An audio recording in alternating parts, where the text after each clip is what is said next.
நாம் யாவரும் கண்களை மூடி தலையை தாழ்த்தி ஜெபித்து அவனுடைய வார்த்தைகளை நாம் சொல்லுவோம். என்றும் என்றும் என்றும் மாறாதவராக இருக்கிற எங்கள் அன்பின் நல்ல ஆண்டவரை நல்ல நாளுக்காக நாங்கள் உங்களுக்கு நன்றி செலுத்துகிறோம். இதனாலும் சபையாராக உங்களுடைய சமூகத்தில் கூடி வர நீர் பாராட்டின கிருபைகளுக்காக நமக்கு ஸ்தோத்திரம். பொழுதும் நல்ல வார்த்தைகளை தியானிக்க போகிறோம். நீர் எங்களோடு கூட பேசும் அந்த வார்த்தைகளை கேட்டு அதன்படி நடப்பதற்கு எங்களுக்கு பலன் தாரும். நீ பிரேச கிறிஸ்துவின் நாமத்தில் ஜெபிக்கிறோம் நல்ல பிதாவே. இந்த நாளிலே அப்போஸ்தலர் 1 அதிகாரம் 8 வசனத்தை நாம் வாசிக்க கேட்கலாம். பரிசுத்த ஆவி உங்களிடத்தில் வரும்போது நீங்கள் பலனடைந்து எருசலேமிலும் யூதேயா முழுவதிலும் சமாரியாவிலும் பூமியின் கடைசி பரியந்தமும் எனக்கு சாட்சிகளாக இருப்பீர்கள் என்றார். கர்த்தருடைய பரிசுத்த நாமத்துக்கு மகிமை உண்டாகட்டும். சபையாருக்கு அன்பின் வாழ்த்துக்களை இந்த வரையில் தெரிவித்துக் கொள்கிறேன். இந்த வசனம் பல பைபிள்ல பல வசனங்கள் நம்ம எடுத்து பார்த்தோம்னா சில மனிதர்கள் பேசுகிறது நேரடியாக இருக்கும். பரிசுத்த ஆவியானவரால் ஏவப்பட்டு மனிதர்கள் பேசியிருப்பாங்க. ஆனா இந்த குறிப்பிட்ட வசனம் ஆண்டவராகிய இயேசு கிறிஸ்துவே நேரடியாக பேசிய ஒரு வசனம் தம்முடைய சீஷர்களிடம். அதுல குறிப்பா இந்த 8வது வசனம் முக்கியமானது. அப்போஸ்தலர் 1:8 ரொம்ப முக்கியமானது. அது இயேசு கிறிஸ்துவனுடைய சீஷர்களுக்கு மட்டுமல்ல, ஆண்டவராகிய இயேசு கிறிஸ்துவை சொந்த இரட்சகராக ஏற்றுக்கொண்டிருக்கிற ஒவ்வொருவருக்கும் முக்கியமான வசனம். பரிசுத்த ஆவி உங்களிடத்தில் வரும்போது நீங்கள் பலனடைந்து எருசலேமிலும் யூதேயா முழுவதிலும் சமாரியாவிலும் பூமியின் கடைசி பரியந்தமும் எனக்கு சாட்சிகளாக இருப்பீர்கள் என்றார். இதை சொன்ன பிறகுதான் அவர்கள் பார்த்து கொண்டிருக்கையில் உயர எடுத்துக்கொள்ளப்பட்டார் அப்படின்னு சொல்லி நம்ம அங்க வாசிக்க முடியும். சரி, நீங்கள் பலன் அடைந்து, பரிசுத்த ஆவியானவருடைய பலன் ஒவ்வொரு மனிதனுக்கும் ரொம்ப முக்கியம். ஏன்னு கேட்டா, அவர் நம்மை பலப்படுத்தாம சாட்சியாக வாழ முடியாது, சாட்சியாக நிற்க முடியாது, சாட்சியாக இருக்க முடியாது. ஏன் ஒரு கிறிஸ்தவன் சாட்சியாக வாழ வேண்டியிருக்கிறது? சாட்சியாக வாழ்வது அப்படின்னா என்ன? இப்போ குடும்பத்தார் ஒரு சாட்சி சொன்னாங்க, அதுவும் சாட்சி தான். கர்த்தர் எங்களுக்கு ஒரு நன்மை செய்தார், அதுவும் சாட்சி தான். இதை காட்டிலும் முக்கியமான சாட்சி என்ன அப்படின்னா, யார்கிட்டையும் நாம் கெட்ட பெயர் எடுக்காம இருக்கிறது. என்ன எடுக்காம இருக்கிறது? யாருகிட்டையும் கெட்ட பெயர் எடுக்காம இருக்கிறது. அதுதான் தேவனுக்கு மகிமையா இருக்கும். நாம கர்த்தர் எனக்கு நன்மை செய்தார், அவருக்கு ஸ்தோத்திரம் என்று சொல்வது சாட்சி. இதுலயும் மிக முக்கியமான சாட்சி என்ன அப்படின்னா, எப்பா அந்த குடும்பம் பரவாயில்ல, எப்பவுமே கடவுளுக்குள்ள உண்மையா வாழ்ற குடும்பம் அப்படின்னு பெயர் எடுக்கிற காரியம். ஆண்டவராக இயேசு கிறிஸ்து தம்முடைய சீஷர்கள்கிட்டையும் சொன்னார். தன்னோடு கூட 3.5 வருஷம் ஊழியம் செய்த சீஷர்கள்கிட்டே சொன்னார், பரிசுத்த ஆவியானவர் உங்க மேல பகிரங்கமா இறங்குவார், அப்போ நீங்க பலன் அடைவீங்க. பலன் அடைஞ்ச பிறகு என்ன நடக்கும் அப்படின்னா, அந்த 3 காரியங்களை சொல்றாரு. எருசலேம், சமாரியா, எருசலேம், யூதேயா, சமாரியா, அதுக்கப்புறம் பூமியின் கடைசி வரைக்கும். இதுக்குள்ள இருக்கிற ரகசியம் என்ன? எருசலேம் அப்படிங்கிறது தேவாலயத்தை குறிக்கும். எங்கீங்க? தேவாலயத்தை குறிக்கும். எருசலேம்ல இருக்கிற தேவாலயம். இப்போ நீங்க எங்க சாட்சியில இருப்பீங்க? எருசலேம் தேவாலயத்துக்கு சாட்சியா இருப்பீங்க. அடுத்தது யூதேயா முழுவதிலையும். அது எதை குறிக்குது? நீங்க வாழ்கிற ஊரை குறிக்குது, ஊர் முழுவதிலையும். அடுத்தது சமாரியா. இந்த சமாரியா அப்படின்னா நம்மை வெறுக்கிற ஜனம். யாரு? நம்மை வெறுக்கிற ஜனம் அல்லது நம்மால் ஒதுக்கப்பட்ட ஜனம். இந்த 2 விஷயம் உள்ளது. சமாரியர்கள் யூதரை வெறுக்கிறாங்க, யூதர்கள் சமாரியரை வெறுக்கிறாங்க. உங்களை வெறுக்கிற ஜனம் கூட உங்களை பத்தி பேசும்போது இவங்க நீதிமான், உண்மை உள்ளவங்கன்னு பேசணும், சாட்சியா நிக்கணும். அப்போ எருசலேம் நீங்க போயிட்டு இருக்கிற ஆலயத்துல, 2வது யூதேயா நீங்க வாழ்ற ஊர்ல, 3வது உங்களை வெறுக்கிற ஜனத்திற்கிட்ட, நீங்க எல்லாம் ஒதுக்கி வச்சீங்கல்ல அவங்க கிட்ட சாட்சிகளா இருப்பீங்க, பூமியின் கடைசி பரியந்தம். அப்புறம் இந்த ஊரை விட்டு நீங்க எங்க போனாலும் அங்கேயே எனக்கு எப்படி இருப்பீங்க? சாட்சியாக இருக்கணும். எப்படி சாட்சி? உண்மையா நடக்கிறதுல, உத்தமமா நடக்கிறதுல, பரிசுத்தமா நடக்கிறதுல, நீதியா நடக்கிறதுல, எல்லாரையும் நேசிச்சு நடக்கிறதுல, யாரையும் வெறுத்து ஒதுக்காத ஒரு காரியத்துல எப்படி இருப்பீங்க? இவங்க இயேசு கிறிஸ்துவை போன்றவர்கள் அப்படிங்கிறதா சாட்சி. ஆண்டவராகிய இயேசு கிறிஸ்து யாரை வெறுத்தாருன்னு சொல்லுங்க. யாரை வெறுத்தாரு? யாரை நேசிச்சாருன்னு கேட்டா நீங்க சொல்லிடுவீங்க, எல்லாரையும் நேசிச்சாருன்னு சொல்லிடுவீங்க. இயேசு கிறிஸ்து யாரை வெறுத்தார்?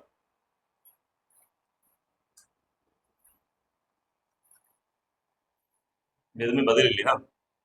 இயேசு கிறிஸ்து யாரை வெறுத்தார்? இல்லை. சரி, எதிர்க்கிறார், ஓகே. நான் யாரை வெறுத்தாருன்னு கேட்கிறேன். நீ எங்கிட்ட வர வேணும்பா, எனக்கு உனக்கு சம்பந்தமே இல்லை அப்படின்னு யாரையாவது ஆண்டு ஒதுக்கி இருக்காரா? நீங்க பதில் சொல்லீங்கன்னா சாயந்தரம் வரைக்கும் நான் பேசுவேன், எனக்கு பிரச்சனையே கிடையாது. இல்ல, மனிதர்களை சொல்லுங்க. பரிசுத்த வேதாகமத்துல மனிதர்கள். கானானிய ஸ்திரீ தங்கிட்ட வந்த போது ஏற்றுக்கொண்டாரா? கானானிய ஸ்திரீ விக்கிரகாராதனை செஞ்சவங்க தான். ஏற்றுக்கொண்டு சுகத்தை கொடுத்தார். கானானிய ஸ்திரியை கூட ஆண்டவர் என்ன பண்ணல? வெறுக்கல. அப்ப நான் கேட்கிற கேள்வி, சரி, இயேசு கிறிஸ்து யாரையெல்லாம் நேசித்தார்? இப்ப பதில் சொல்லுங்க. மொத்தமா ஒரே பதில், எல்லாரையும் நேசித்தாரா? அப்படித்தானே பதில் சொல்லணும். அப்ப இயேசு கிறிஸ்து யாரை வெறுத்தார்? அப்ப ஒரே பதில் சொல்லுங்க, யாரையுமே வெறுக்கல. நான் சொல்றது புரியுது உங்களுக்கு? யாரை நேசித்தார்? எல்லாரையும் நேசித்தார். இயேசு கிறிஸ்து யாருக்காக மரித்தார்? எல்லாருக்காக, உலக மக்கள் எல்லாரும். அப்போ அவர் எல்லாரையும் நேசிக்கிறார் தானே? அப்ப அவர் யாரை வெறுத்தார் அப்படின்னா யாரையுமே வெறுக்கலங்கிறது தான் பதில். அப்ப நான் இயேசு கிறிஸ்துவை சொந்த ரட்சகராக ஏற்றுக்கொண்டிருக்கிறேன் அப்படின்னா எது சாட்சி? அவருக்கு என்ன பிடிக்குமோ அதுதான் எனக்கு பிடிக்கும், அவருக்கு என்ன பிடிக்காதோ அது எனக்கு பிடிக்காது. அவருக்கு என்ன பிடிக்காது? பாவம் பிடிக்காது, இச்சை பிடிக்காது, வெறுப்பு பிடிக்காது. இப்படி எதிரான காரியங்கள் அடிக்கிட்டே போகலாம். அப்ப அதுவும் நமக்கு பிடிக்காமல் இருக்க வேண்டும். அப்பதான் இயேசு கிறிஸ்துவுக்கு சாட்சி அப்படிங்கிறது செய்தி. எருசலேமிலும் நாம் கூடி வருகிற தேவாலயத்துல எப்படி நம்ம சாட்சியா இருக்கிறோம்? அது ஒரு முதல் கேள்வி. நாம் கூடி வருகிற ஆலயத்தில் நம்மை குறித்த சாட்சி என்ன? முதல் கேள்வி. கொஞ்சம் யோசனை பண்ணி பாருங்களேன். நம்ம உட்கார்ந்துட்டு இருக்கோம், நம்மளை சுத்தி இத்தனை பேர் இருக்காங்க, இத்தனை பேரும் நம்மளை பற்றி சாட்சி சொன்னா என்ன சொல்லுவாங்க? எப்பவுமே ஒரு மனிதன் இறந்துட்டாரு அப்படின்னா அந்த சவத்தை நடுவீட்டுல வச்சிருப்பாங்க பாத்தீங்களா? அவரை பற்றி ஒன்றும் அங்க தெரியாது, வெளியே ஒதுக்குப்புறமா நின்று 4 பேர் பேசிட்டு இருப்பாங்க. நல்லா புரியுது நான் சொல்றது? வீட்டுக்கு வெளியே ஒரு மூளையில ஒதுக்குப்புறமா சேர போட்டு ஒரு 4 பேர் பேசிட்டு இருப்பாங்க. அவனை பத்தி தெரியாத. ஆனா உள்ள வந்துட்டு, ஐயோ அவர் தங்கம்ங்க, வைரம்ங்க, வைடூரியம்ங்கன்னு சொல்லிட்டு இருப்பாங்க. ஆனா அங்க ஒரு மூளையில என்ன போட்டு சொல்லுவாங்க தெரியுமா? அப்ப அங்க என்னன்னா, ஒரு மனிதனை பற்றிய சாட்சி உள்ள ஒரு மாதிரியும் வெளியே ஒரு மாதிரியும் இருக்கு. ஆனா கிறிஸ்துவர்களுடைய சாட்சி எல்லா பக்கமும் ஒரே மாதிரி தான் இருக்கும். அப்போ நம்ம எவ்வளவு கவனமா இருக்கணும். இதெல்லாம் இல்லாம கிறிஸ்தவ வாழ்க்கையே கிடையாதுங்க. அதனாலதான் பைபிள்ல எவ்வளவு சொல்லப்பட்டிருக்கு. நமக்கு ஒரு ஆலயத்தை ஆண்டவர் கொடுத்திருக்கிறாரு, நமக்கு சில ஊழியர்கள் ஆண்டவர் கொடுத்திருக்கிறாரு, நமக்கு வாரந்தோறும் சில செய்திகள் ஆண்டவர் கொடுக்கிறாரு அப்படின்னா நாம் இதை பயன்படுத்தி பரலோகம் போன வழியை சரி பண்ணிக்கணும்.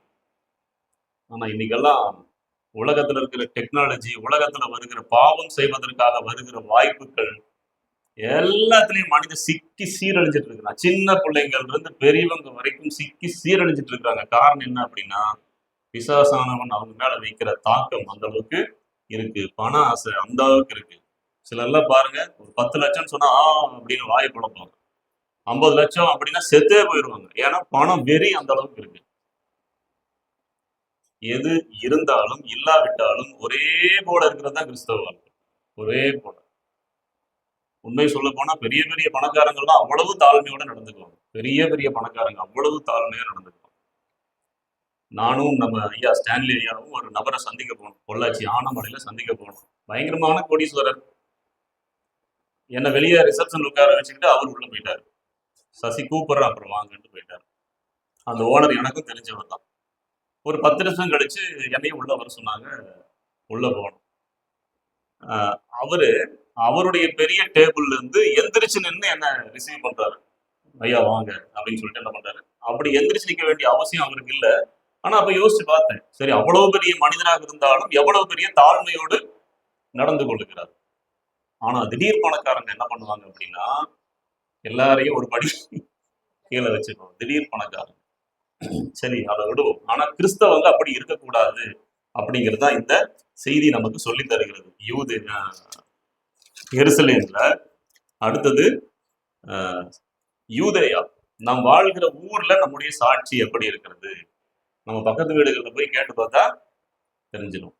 இவங்க எப்படி, எப்ப பார்த்தாலும் சண்டை போட்டுட்டே இருக்கிறாங்களா, இல்ல பெத்த அம்மா அப்பாவுக்கு எதிராக நடந்துகிட்டே இருக்கிறாங்களா,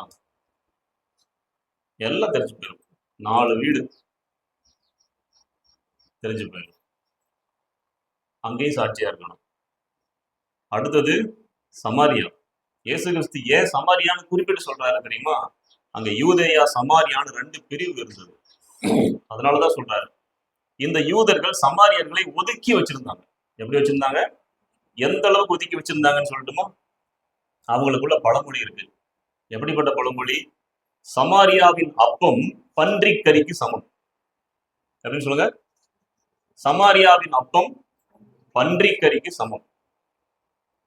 யூதர்கள் எருசலேம்ல இருந்து கலிலேயாவுக்கு டிராவல் பண்ணி போனா இந்த சமாரியா வழியா தான் போகணும். நான் உங்ககிட்ட ஒரு கேள்வி கேட்கிறேன். இப்போ நாம இங்கிருந்து கோயம்புத்தூர் போகணும்னா எந்த வழியா போவோம்? நமக்கு எது பக்கம்? அவினாசி வழியா போறதுதான் நமக்கு பக்கம். இதை விட்டுட்டு பொள்ளாச்சி போயிட்டு கோயம்புத்தூர் போவீங்களா? என்ன காரணம்?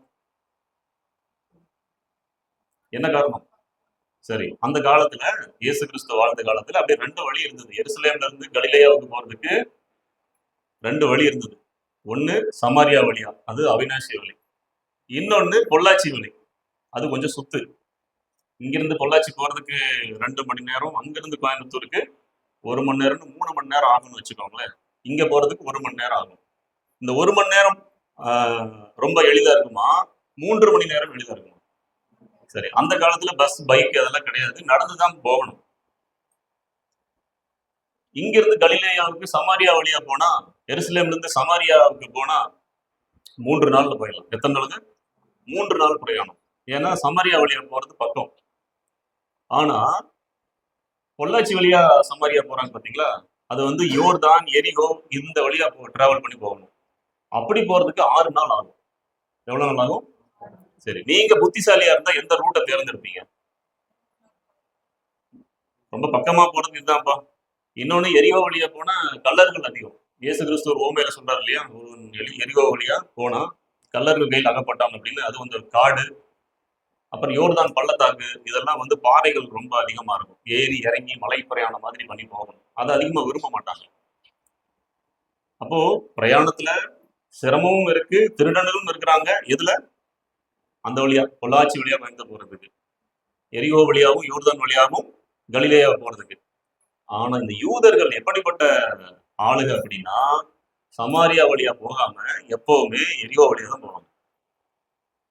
யோர்தான் பள்ளத்தாக்கு வழியா கஷ்டப்பட்டாலும் பரவாயில்ல, அதுலதான் போகும். ஏன்? சமாரியா வழியா போறது தீட்டு. யூத ரபிக்களும் அதுதான் போதிச்சாங்க. அதே வழியா போறது 2 வழிதான். ஒண்ணு சமாரியா வழி, இன்னொன்னு எரிகோ யோர்தான் வழி. சமாரியா வழியா போறது தீட்டு. ஏடா, அங்க போனா நீ ஏதாவது வெயிலுக்கு தாகம் அடிக்கும், தண்ணி வாங்கி குடிப்ப. யார்கிட்ட? சமாரியா கிட்டியா தண்ணி வாங்கி குடிப்ப? 3 நாள் பிரயாணம், நைட்டு தூங்கவில்லை, சமாரியால போய் தங்குவ. அதனால என்ன பண்ணு? யோர்தான் வழியா போ, எரிகோ வழியா போ, ஏதாவது சின்ன சின்ன சத்திரம் இருக்கும், தங்கிட்டு போ. சமாரியா வழியா போக கூடாது. அந்த ஏரியா தூசி கூட உன் காலில் அனுப்பக்கூடாது, படக்கூடாது. இந்த அளவுக்கு சமாரியா மேல வெறுப்பு. அதனால கஷ்டப்பட்டாலும் பரவாயில்லன்னு எப்படிதான் போவாங்க? எரிகோ வழியா, யோர்தான் வழியா தான் போவாங்க. அப்ப யோசிச்சுக்கோங்க, யூதர்கள் எந்த அளவுக்கு அறிவாளிங்க அப்படின்னு, எந்த அளவுக்கு பெருமை பிடிச்சவங்கன்னு பார்த்துக்கோங்க. ஜாதி, ஜாதி பெருமை. நான் யூதன், அவன் சமாரியன். இவங்க வெறுக்கிறதுக்கு காரணம் என்ன அப்படிங்கறத சொல்றேன். பழைய ஏற்பாட்டு காலங்கள்ல பாத்தீங்கன்னா நிறைய சண்டை சச்சரவு நடக்கும், நிறைய ராஜாக்கள் வந்து போர் செய்வாங்க. அப்படி அசீரியர்கள் வந்து என்ன செய்யறாங்க? இஸ்ரவேலர்களை சிறைப்பிடிச்சுட்டு போயிடுறாங்க. இப்ப யோசுவா 24ஆம் அதிகாரம் 25வது வசனத்தை ஒரு தடவை வாசிங்க நீங்க. சீகேம், கரெக்டா வாசிங்க. சீகேம். இந்த சீகேம்னு வாசிக்கிறோம் பாத்தீங்களா, என்ன ஊர் பேர் வருது? யோசுவா 24ஆம் அதிகாரம் 25வது வசனம். சீகேம் ஊர் அப்படின்னு வாசிக்கிறோமா? அந்த சீகேம் ஊர் கானானியர்கள் வாழ்ந்த ஊர். அங்கதான் ஆபிரகாமுக்கு இந்த தேசத்தை உனக்கு கொடுப்பேன்னு, அந்த ஊரெல்லாம் கொடுப்பேன்னு சொன்னார். யாக்கோபு அந்த ஊருக்கு வந்து தங்கின போது அந்த ஊர்ல பணம் கொடுத்து ஒரு நிலத்தை வாங்குறாரு. எங்கீங்க? சீகேம்ல கானானியர்கிட்ட பணம் கொடுத்து ஒரு இடத்த வாங்குறாரு. அந்த ஊர் பேர் தான் சீகேம். பழைய ஏற்பாட்டுல சீகேம் அப்படின்னு இருக்கும். புதிய ஏற்பாட்டுல அந்த ஊர் பேரு சீகார். என்னன்னு சொல்லுங்க? சீகார் அப்படிங்கிற ஒரு ஊர். அங்கதான் யாக்கோபு ஒரு கிணறு வெட்டி தன்னுடைய விவசாயத்துக்கும் ஆடு மாடுகளுக்கும் தண்ணி கொடுத்துட்டு இருந்தார். அந்த ஊர், அந்த குறிப்பிட்ட ஊரையும் என்ன பண்றாங்க? அசீரியர்கள் ஜெயிச்சிடுறாங்க. ஜெயிச்ச பிறகு இந்த எதிரி நாட்டு ராஜாக்கள் என்ன பண்ணுவாங்க தெரியுமா? அங்க இருக்கிற மக்களை எல்லாம் சிறப்பிடிச்சிட்டு போயிடுவாங்க. ஏழைப்பாளைகள், தரித்திரர்கள், நலிவடைந்தவர்கள், நோயுற்றவர்கள் எல்லாரையும் அந்த ஊர்ல விட்டுட்டு போயிரு. ஏன்னா அவங்களால பிரயோஜனம் கிடையாதுன்னு விட்டுட்டு போயிடுவாங்க. அதற்கு பதிலா வேற ஊர்ல சிறப்பிடிச்சிருப்பாங்கல்ல, வேற நாடுகள்ல, அவங்கள கொண்டு வந்து என்ன பண்ணுவாங்க? இந்த ஊர்ல குடியேற்றி வச்சிருவாங்க. அப்ப இங்க என்ன நடக்கும்? இந்த சீகார் அல்லது சீகேம், சமாரியா அந்த ஏரியால ஏற்கனவே இருந்த கொஞ்சம் இஸ்ரவேலர்களும் இருக்கிறாங்க, புதுசா வந்து குடியேறிய புறஜாதி மக்களும் இருக்கிறாங்க. மற்றவங்களெல்லாம் என்ன பண்ணிட்டாரு? வெளியே பிடிச்சிட்டு போயிட்டாரு. இப்ப இங்க என்ன நடக்குது? பசங்க பிள்ளைங்க எல்லாம் வளர்ந்து பெரியவங்க ஆகும்போது கல்யாணம் பண்றதுக்கு என்ன செய்யறது? பொண்ணு கொடுத்து பொண்ணு எடுக்க முடியாது. அதனால புறஜாதிகள் கிட்ட என்ன பண்றாங்க? பொண்ணு எடுத்து பொண்ணு கொடுத்து எல்லாம் மிக்சிங் ஆயிடுறாங்க. யாரு? யூதர்களும் விக்கிரக ஆராதனை செய்கிறவர்களும் மிக்சிங் ஆயிடுறாங்க. இப்ப சிறைபிடித்து கொண்டு போகப்பட்ட மக்கள் எல்லாம் செருபாபேல் தலைமையில ஒரு நாள் திரும்பி வர்றாங்க. வந்து எருசலேம்ல ஆலயம் கட்டுறாங்க, காம்பவுண்ட் வால் கட்டுறாங்க, மதில்களை கட்டுறாங்க. அப்ப இந்த ஊர்ல இருக்கிற ஜனங்கள்ல, நாங்களும் இஸ்ரவேலர்கள் தானே, எங்களுக்கிட்டையும் அந்த ரத்தம் தானே ஓடுது, நாங்களும் வந்து ஆலயம் கட்டுறதுக்கு என்ன பண்றோம்? உதவி செய்யறோம், மதில்களை கட்டுறதுக்கு உதவி செய்யறோம் அப்படின்னு வரும்போது செருபாபேல் என்ன பண்றாரு தெரியுமா? நீங்க மற்ற மக்களோட என்ன பண்ணிட்டீங்க? கலந்துட்டீங்க, சம்பந்தம் கலந்துட்டீங்க. உங்களுடைய ரத்தம் இப்போ யூத ரத்தம் கிடையாது. நீங்க எல்லாம் என்ன என்ன இப்போ கலப்பினம் அப்படின்னு சொல்லிட்டு அவங்கள யாரும் நீங்க எங்களுக்கு ஒரு உதவிக்கு வந்துடக்கூடாதுன்னு ஒதுக்கி வச்சுட்டாங்க. அப்பதான் சன்பல்லாத் அப்படிங்கிறவங்க எல்லாம் எதிர்க்க வருவாங்க. அந்த சன்பல்லாத் யார் அப்படின்னா சமாரியர். எங்களையே வரக்கூடாதுன்னு சொல்றீங்களா அப்படின்னு. சரி, அது ஒரு கதை. அதுக்கப்புறம் சமாரியர்கள் என்ன செஞ்சாங்க தெரியுமா? எருசலேமுக்குள்ளே உங்களை விட மாட்டாங்க. ஏன்? இவங்க ஒதுக்கப்பட்டவர்கள், தீட்டானவர்கள். அவங்க அப்போ நாயுடைய பன்றியுடைய கறிக்கு சமம். அவங்க தூசு கூட நம்ம மேல படக்கூடாது, அந்த வழியா டிராவல் பண்ணக்கூடாது, அதுக்கு சுத்தி போய்க்கலாம் அப்படின்னு சமாரியர்களை ஒதுக்கி ஒதுக்கி ஒதுக்கி ஒதுக்கி 2 பேருக்கு நடுவுல மிகப்பெரிய பகை வளர்ந்துருச்சு. இப்ப சமாரியர்கள் என்ன செய்யறாங்க அப்படின்னா, அவங்க கிட்டையும் பைபிள் இருக்கு, அவங்க கிட்டையும் அந்த 5 ஆகமம், ஆதியாகமும், யாத்ராகமும், லேவியராகமும், எண்ணாகமும், உபாகமும், இந்த 5 மட்டும்தான் அவங்களுக்கு. அவங்க என்ன பண்ணிட்டாங்க? மோசே காலத்துல 2 மலை, ஒன்னு ஏபால், இன்னொன்னு கெர்சீம். கெர்சீம் மலை, ஏபால் மலை. இந்த 2 பக்கத்திலையும் மக்கள் நிக்க வச்சு மோசே சில விஷயங்களை சொல்றாரு. ஒரு ஒரு விஷயம் என்ன அப்படின்னா, ஆசீர்வாதமான வார்த்தைகளை இந்த கெர்சீம் மலைக்கு சொல்லுவாரு. இவங்க எல்லாம் ஆமேன் அப்படின்னு சொல்லுவாங்க. கெர்சீம் மலையில இருக்கிறவங்க எல்லாம் ஆமேன் அப்படின்னு சொல்லுவாங்க. இந்த ஏபால் மலையில இருக்கிறவங்க கிட்ட எல்லாம் சாபத்தை சொல்லுவாரு, அவங்களும் ஆமேன்னு சொல்லுவாங்க. இப்போ இந்த சமாரியர்கள் என்ன செய்யறாங்க? அவங்க ஏரியாவில இருந்து அந்த கெர்சீம் மலையை தேர்ந்தெடுத்துக்கிறாங்க. இந்த யூதர்களுக்கு எருசலேம் மலை, இந்த சமாரியர்களுக்கு கெர்சீம் மலை. யூதர்கள் எப்படி எருசலேம்ல தேவாலயத்தை கட்டினாங்களோ அது மாதிரி சமாரியர்கள் என்ன பண்ணாங்க தெரியுமா? கெர்சீம் மலையின் மேல ஒரு தேவாலயத்தை கட்டிட்டாங்க. இந்த எருசலேம் மலையில என்னென்னவெல்லாம் செய்வாங்களோ அத்தனையும் கெர்சீம் மலையில இருக்கிற தேவாலயத்துல செய்வாங்க.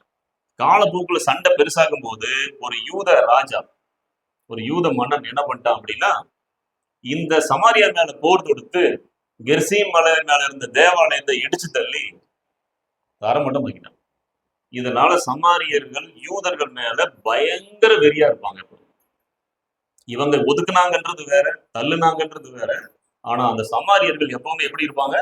யூதர்கள் மேல வெறியா இருப்பாங்க. நீங்க லூக்கா 9ஆம் அதிகாரத்தை எடுத்து வாசிச்சு பார்த்தீங்கன்னா, பிற்காலத்துல இயேசு கிறிஸ்து அங்க போகும்போது கூட அவருக்கு அங்கே ராத்தங்க இடம் தர மாட்டாங்க, ஏற்றுக்கொள்ளவில்லைன்னு இருக்கும். சமாரியர்கள் இயேசு கிறிஸ்துவை ஏற்றுக்கொள்ளவில்லை அப்படின்னு இருக்கும். ஏன் அப்படின்னா, யூதனை ஏற்றுக்கொள்ள கூடாது அப்படின்னு அவங்க முடிவு பண்ணி வச்சிருப்பாங்க.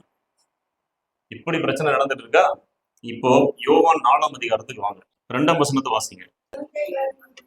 யூதேயாவை விட்டு மறுபடியும் இயேசு கிறிஸ்து எங்க போறாரு? யூதேயாவை விட்டு. அப்ப அவருக்கு 2 ரூட் இருக்கு. இயேசு கிறிஸ்து கலிலேயாவுக்கு போறதுக்கு 2 ரூட் இருக்கு. என்னென்ன ரூட்டு? ஒண்ணு அவினாசி, இன்னொன்னு அப்படிதானே சொல்லுவீங்க? இல்ல, ஒண்ணு சமாரியா, இன்னொன்னு யோர்தான் அல்லது எரிகோ. அந்த வழியா போகணும். ஆனா இயேசு கிறிஸ்து எந்த ரூட்டை தேர்ந்தெடுத்தாரு? இயேசு கிறிஸ்து ஒரு யூதன். ஒரு யூதனா இருக்கும்போது அவர் எதுல போயிருக்கணும்? பொள்ளாச்சி வழியா போயிருக்கணும்.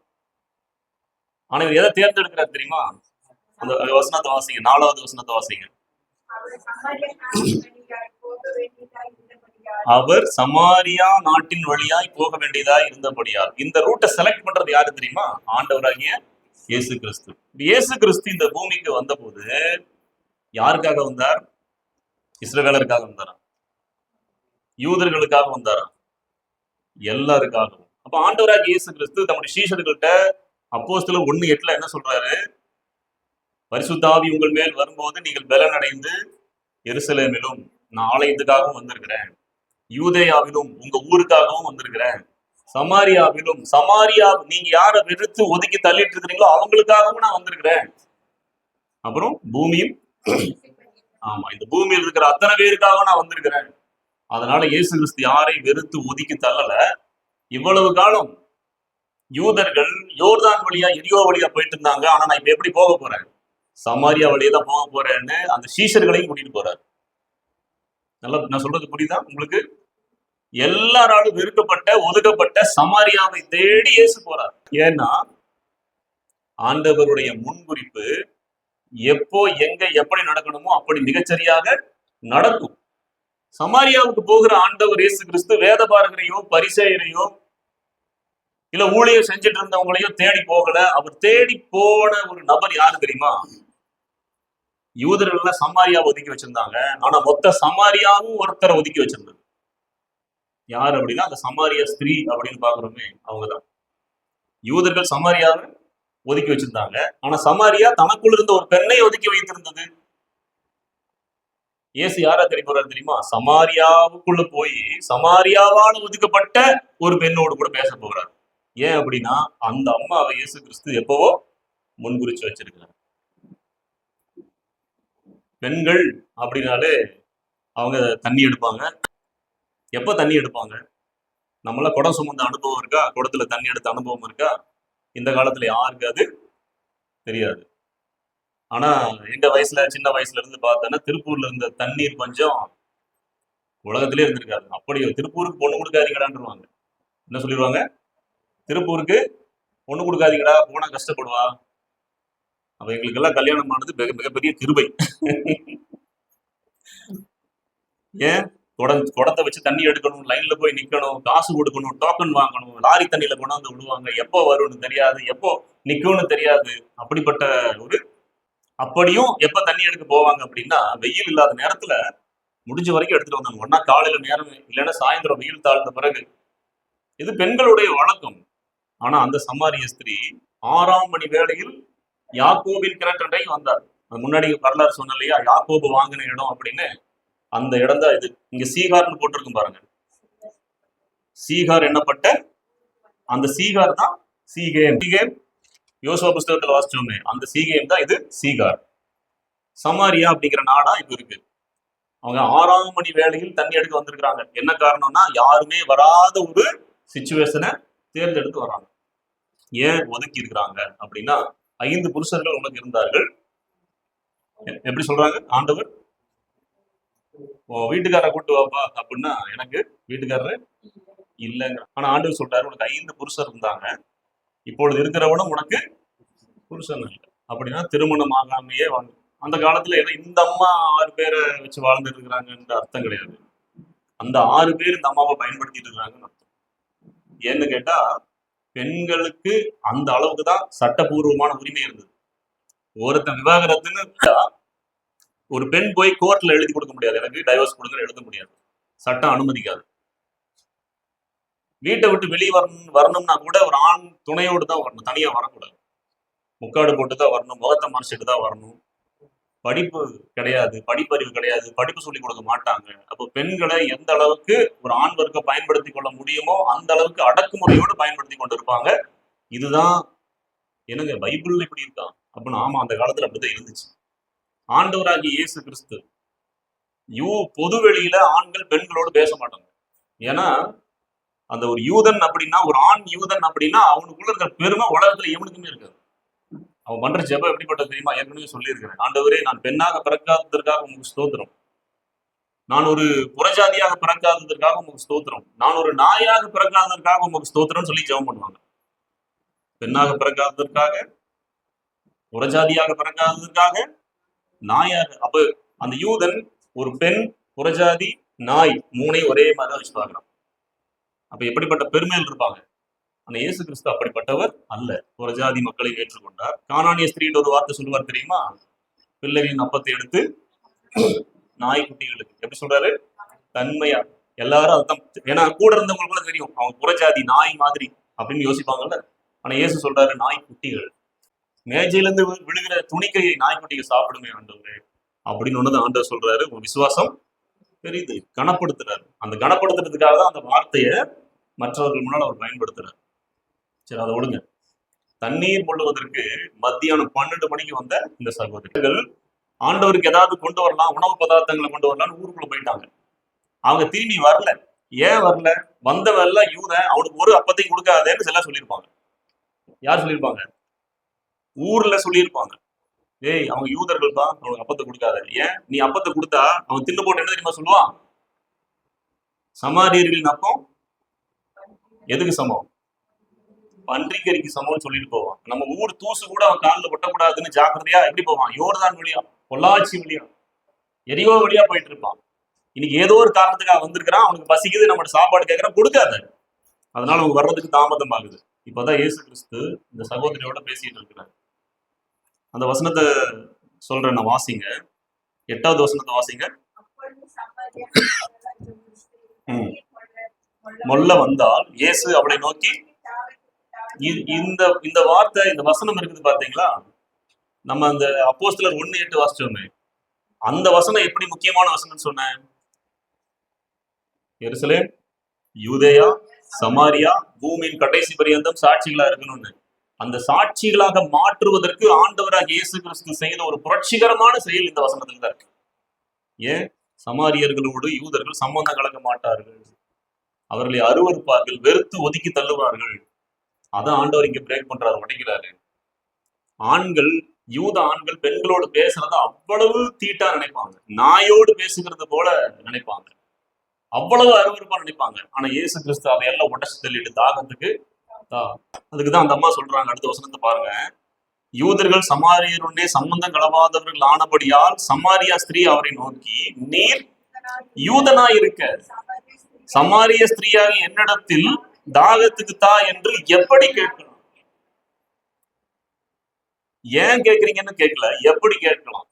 உங்களுக்கு எனக்கு சம்பந்தமே கிடையாது, நீங்க தான் எங்களை ஒதுக்கி தள்ளுவீங்க, எங்க தேவாலயத்தை இடிச்சு தள்ளிட்டீங்க, எப்படி நான் உங்களுக்கு தண்ணி தர்றது? முடியாது அப்படிங்கிற ரீதியில அவங்க கேட்கறாங்க. அதே சமயத்துல இயேசு கிறிஸ்து கிட்ட ஒரு மிகப்பெரிய கேள்வி எழுப்புறாங்க. அப்ப ஆண்டவர் சொல்றாரு 10வது வசனத்துல, இயேசு அவனுக்கு பிரதி உத்தரமாக, நீ தேவனுடைய ஈவையும் தாகத்துக்கு தா என்று உன்னிடத்தில் கேட்கிறவர் இன்னார் என்பதையும் அறிந்திருந்தாயானால் நீயே அவரிடத்தில் கேட்டிருப்பாய், அவர் உனக்கு ஜீவ தண்ணீரை கொடுத்திரு. இப்படியே போகுது. தேவனுடைய ஈவு உனக்கு தெரிய வேண்டும் அப்படிங்கிறாரு. சமாரிய ஸ்திரீயை பத்தி நீங்க சாதாரணமா எடுத்துக்கூடாது. சமாரியர்களாக இருந்தாலும் அவங்களும் யாரதான் கும்பிடுறாங்க? தேவனை தான் கும்பிடுறாங்க, பிதாவை தான் கும்பிடுறாங்க. யூதர்களும் யாரதான் கும்பிடுறாங்க? பிதாவை தான் கும்பிடுறாங்க. இவங்க எருசலேம் தேவாலயத்துல கும்பிடுறாங்க, இவங்க கெர்சீம் மலை மேல இருக்கிற தேவாலயத்துல கும்பிடுறாங்க. இதைத்தான் அந்த சமாரிய ஸ்திரீ பின்னால சொல்றாங்க. 20வது வசனத்தை வாசிங்க. எங்கள் பிதாக்கள் இந்த மலையிலே போடப்பட்டிருக்கிறது என்ன தெரியுமா? அந்த கெர்சீம் மலை. என்ன மலைங்க? கெர்சீம் மலை. எங்கள் பிதாக்கள், சமாரிய நாட்டாளா இருக்கிற என்னுடைய முற்பிதாக்கள் எங்க தொழுதுட்டு வந்தாங்க? இந்த கெர்சீம் மலை ஆலயத்துல தொழுதுட்டு வந்தாங்க. ஆனா நீங்க என்ன பண்றீங்க? எருசலேம்ல இருக்கிற ஸ்தலத்திலே தொழுது கொள்ள வேண்டும் என்கிறீர்களே. அப்போ இவங்களுக்குள்ள ஒரு கேள்வி இருக்கு. நாங்க எங்க போய் ஆராதிச்சுட்டு இருக்கிறோம்? கெர்சீம் மலையில போய் ஆராதிச்சுட்டு இருந்தோம், தேவாலயத்தை இடிச்சு தள்ளிட்டீங்க. ஆனாலும் வருஷந்தோறும் அந்த சமாரியர்கள் என்ன பண்ணுவாங்க? அந்த ஆலயமே இல்லாத மண்மேடாக்கப்பட்டிருக்கிற இடத்துல போய் இங்க தேவாலயம் இருக்கிறது அப்படின்னு விசுவாசத்தோட பலிகளை செலுத்திட்டு வந்துட்டு இருப்பாங்க வருஷந்தோறும். இதெல்லாம் நடந்துட்டு இருக்கு. அப்ப அவங்களுக்குள்ள எந்த அளவுக்கு கோபம் இருக்கும் அதையெல்லாம் சொல்றாங்க. நான் எங்க பிதாக்கள் இந்த மலையில தொழுதுட்டு வந்தாங்க, கையை காமிச்சு சொல்றாங்க. பக்கத்துல தான் அந்த கெர்சி மலை இருக்கு. இதோ பாருங்க, இந்த மலை மேலதான் தொழுதுட்டு வந்தாங்க, நீங்க எருசலேம்ல தொழ வேண்டும் அப்படின்னு சொல்றீங்களே. அப்ப தேவனுடைய ஈவை எப்படி புரிஞ்சுக்கிறதுன்னு கேக்குறாங்க. ஜனங்களுக்குள்ளேயே எவ்வளவு பிரிவு இருக்கு, நீங்க எங்களை வெறுத்து ஒதுக்கி தள்ளுறீங்களே. நமக்குள்ளேயே எவ்வளவு பிரிவு இருக்கு, நீ தேவனுடைய ஈவு என்று எப்படி பேசலாம் அப்படின்னு சொல்லும் போதுதான் இயேசு கிறிஸ்து சில காரியங்கள் சொல்லி கொடுக்குறாரு. அப்ப சமாரிய ஸ்திரீ சொல்றாங்க, மேசியா வருவார். எப்படி மேசியா வருவார் அப்படின்னு சொல்றாரு. 25வது வசனத்துல அந்த ஸ்திரீ அவரை நோக்கி, கிறிஸ்து என்னப்படுகிற மேசியா வருகிறார் என்று அறிவேன், அவர் வரும்போது எல்லாவற்றையும் நமக்கு அறிவிப்பார் என்றார். எவ்வளவு பெரிய சத்தியத்தை யார் அறிந்து வைத்திருக்கிறது? சமாரிய ஸ்திரீ. அவங்க இருக்கிறது சமாரியால, ஒதுக்கப்பட்ட, வெறுக்கப்பட்ட, அதுவும் பாவமான சூழ்நிலையில அடிமைத்தனத்துக்கு உட்பட்ட. அவங்கள பற்றின வரலாறு சொல்லுகிறது, அவங்களுக்கு 5 புருஷங்க இருந்தாங்க, 5 பேரும் செத்து போயிட்டாங்க. இப்ப 6வதா இருக்கிற ஒரு மனிதன் தன்னிடமா ஏற்றுக்கொண்டு தன்னுடைய சுய லாபத்துக்காக அந்த அம்மாவை அடிமைப்படுத்தி வச்சிருந்தான். அந்த அம்மா வேற வழியே இல்லாம பிழைப்புக்காக அந்த மனிதனோடு கூட ஒட்டி இருந்தாங்க. அதனால ஊரார் அந்த அம்மாவுடைய நிலைய பார்த்து ஒதுக்கி வச்சிருந்தாங்க, பேசுறது இல்ல அப்படின்னு அந்த அம்மாவை பற்றிய வரலாறு சொல்லுகிறது. அப்படிப்பட்ட சகோதரிகிட்ட தான் ஆண்டவர் பேசுறாரு. அவங்களுக்குள்ள சத்தியம் தெரிஞ்சிருக்குது, மேசியா வருவார். அப்ப இயேசு அடுத்த வார்த்தையில சொல்றாரு, உன்னுடனே பேசுகிற நானே அவர் அப்படின்னு சொல்றாரு. இப்ப என்ன விஷயம் தெரியுமா? இப்படி சொன்ன போது அந்த ஸ்திரீ இயேசு கிறிஸ்துவை ஏற்றுக்கொண்டார். எப்படி? சொந்த ரட்சகராக இவர்தான் மேசியா என்று அங்கீகரித்தார். இந்த வசனத்தை அடுத்து 28வது வசனத்தை வாசிங்க. அப்பொழுது அந்த ஸ்திரீ தன் குடத்தை வைத்து விட்டு ஊருக்குள்ளே போய் ஜனங்களை நோக்கி, நான் செய்த எல்லாவற்றையும் ஒரு மனுஷன் எனக்கு சொன்னார், அவரை வந்து பாருங்கள், அவர் கிறிஸ்துதானோ. ஒரு விஷயம் என்ன தெரியுங்களா? ஊரார் இந்த அம்மாட்ட பேச மாட்டாங்க.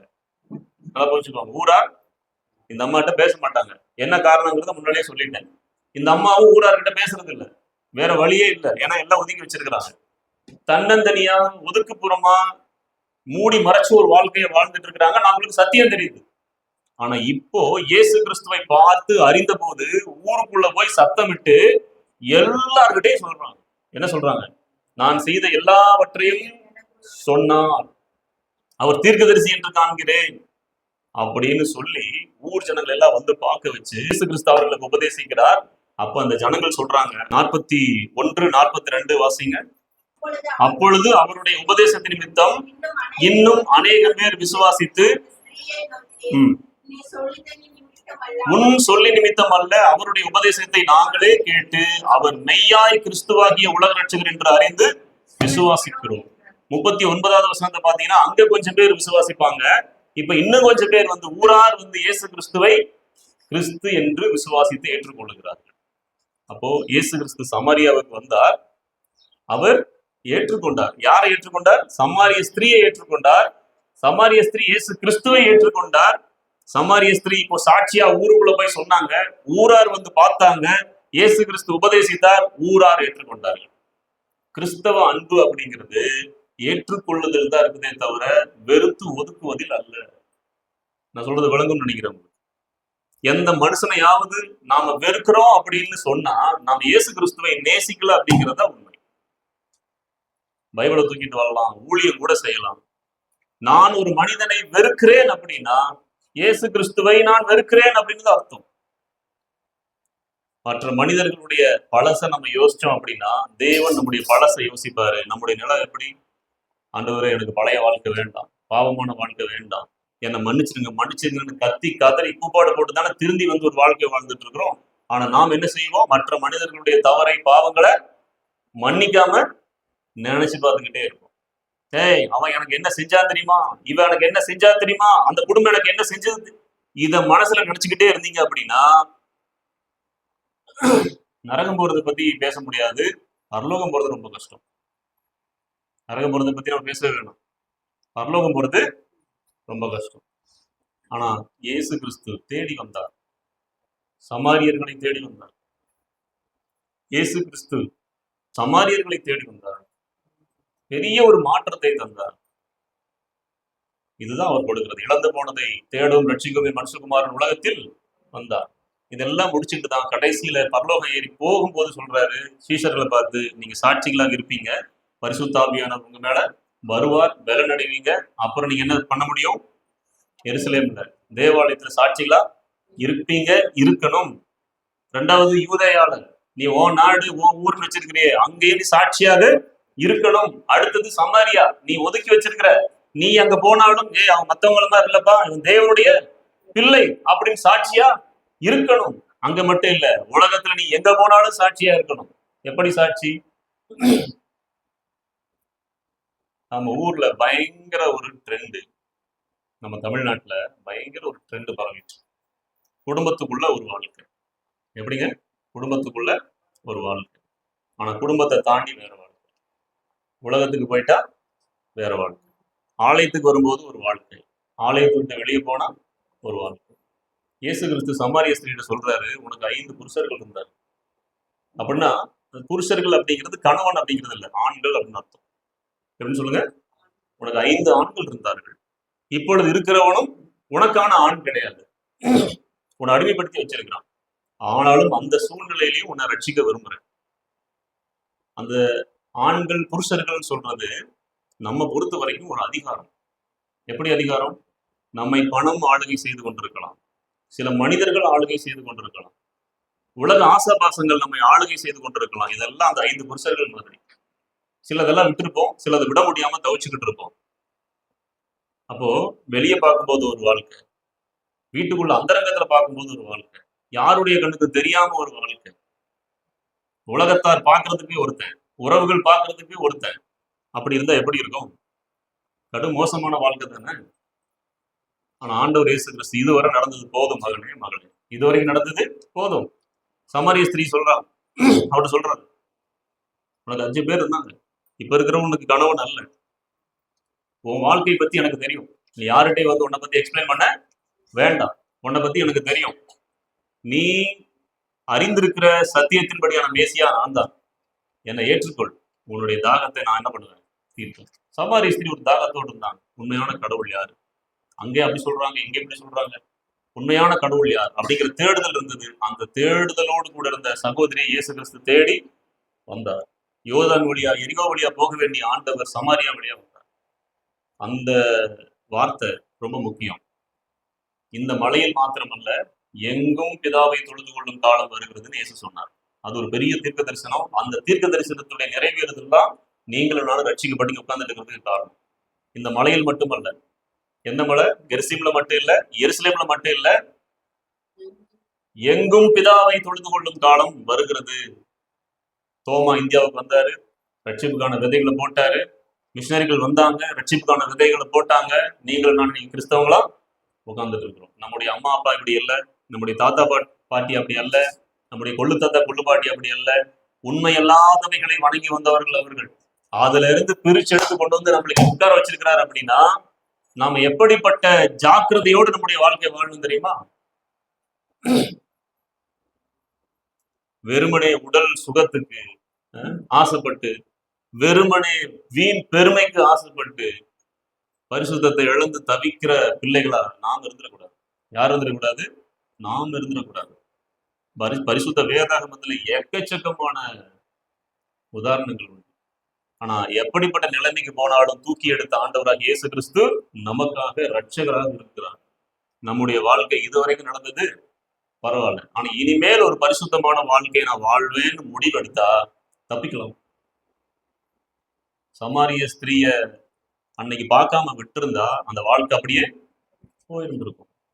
ஆனா இயேசு கிறிஸ்து அந்த பெண் மேல கிருபை வச்சு வந்தாரு பாருங்க. அது மாதிரிதான் நம்ம ஒவ்வொரு மேலையும் மிகப்பெரிய கிருபையை வைத்து நமக்கு ஒரு புதிய வாழ்க்கை என்ன பண்ணிருக்கிறாரு?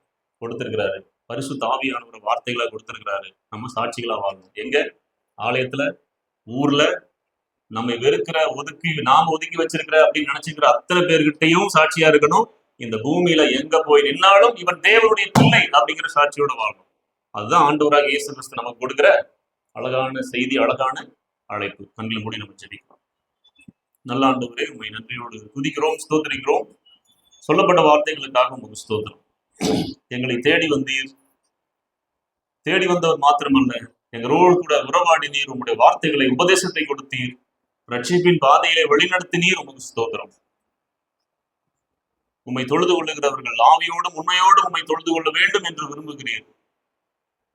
நடிப்பாக அல்ல, வெளிப்புற வேஷமாக அல்ல, உள்ளான இருதயத்துல உம்மை நேசிக்க எங்களுக்கு உதவி செய்யும். உம்மை நேசிப்பது போலவே பிறரையும் நேசிக்க உதவி செய்யும். உம்முடைய சத்தியம் அதைத்தானே சொல்லுகிறது ஆண்டவரே.